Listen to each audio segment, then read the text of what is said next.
I wasn't thinking about danger that night, but the moment I stepped out of my car, something felt wrong.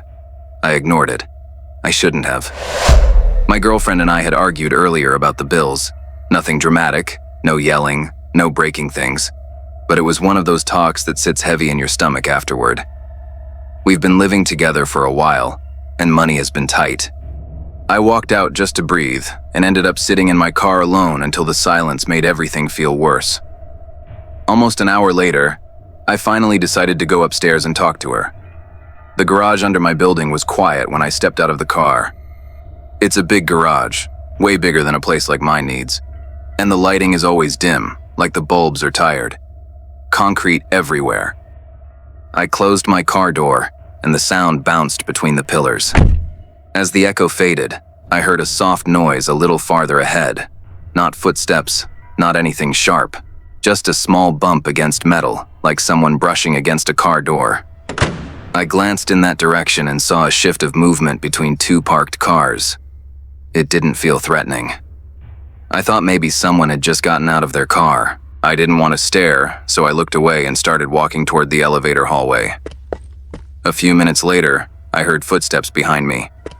They were faint, a few rows behind me, but they matched my pace so naturally that at first I didn't even think about them. I kept walking, still thinking about the argument, until I slowed down for a moment. The footsteps slowed too. Too close, too intentional. A chill crawled up the back of my neck.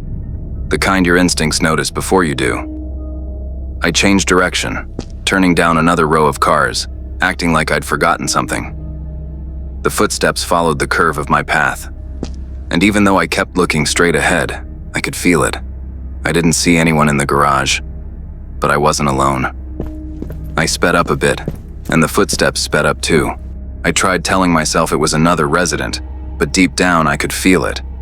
Whoever it was, they were keeping the distance on purpose. Maybe they just wanted to play a trick, or maybe they were just waiting for the right moment to attack. Another deep shiver ran down my back. Then I walked under one of the fluorescent lights overhead. It flickered twice and burned out with a sharp snap. Suddenly, the whole aisle got dark. My chest tightened. The footsteps felt closer now. I didn't run. Not yet. But my walk became faster, tighter, like every muscle was telling me run, just run. The elevator hallway was still far, and I kept my eyes locked on it like it was the only safe place left in that garage. When I reached the hallway, I pressed the elevator button quickly and turned slightly. The footsteps stopped again. I slipped my hand into my hoodie pocket and felt the small metal flashlight I'd forgotten to take out earlier. It wasn't much, but holding it made me feel like I had some control if things went bad. I kept my hand hidden so it wouldn't look like I was preparing for anything. I kept listening, trying to tell if the footsteps would start again or if the silence meant something worse. When the elevator finally arrived, I stepped inside quickly and hit the close button over and over. Right before the doors shut, I looked back into the garage. Nothing moved. No shadow. No figure. Just the long, empty rows of cars and the dead light above the aisle. Nothing happened after that, but it still scares me, because whoever was down there that night knows where I live.